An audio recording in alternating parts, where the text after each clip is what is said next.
നമ്മൾ ഇന്ന് ഫിലസ്തീനിൽ നിന്നൊക്കെ കേൾക്കുന്ന വാർത്തകൾ, അവിടെ ഇസ്രായേലിൻ്റെ അക്രമം കാരണം ആ നാട്ടിലെ ആളുകൾക്ക് ഭക്ഷണം കഴിക്കാൻ കഴിയുന്നില്ല.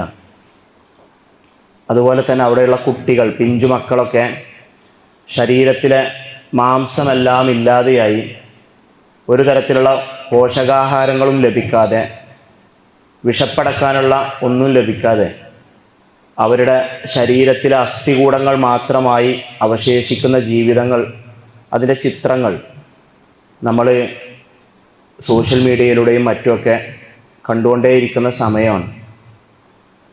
റിസ്ക് എന്നുള്ളത്, ഭക്ഷണം എന്നുള്ളത് അല്ലാഹു സുബ്ഹാനഹു വ തആല നമുക്ക് നൽകുന്ന അവൻ്റെ വലിയ അനുഗ്രഹമാണ്.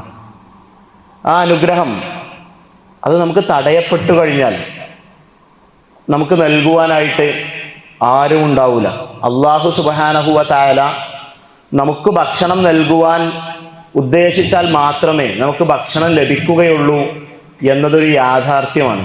ആ നമുക്ക് നൽകപ്പെടുന്ന ഭക്ഷണം, നമുക്ക് ലഭിക്കുന്ന ഭക്ഷണം, അത് അള്ളാഹുവിൻ്റെ അനുഗ്രഹമാണ് എന്ന് തിരിച്ചറിയുവാൻ നമുക്ക് സാധിക്കേണ്ടതുണ്ട്.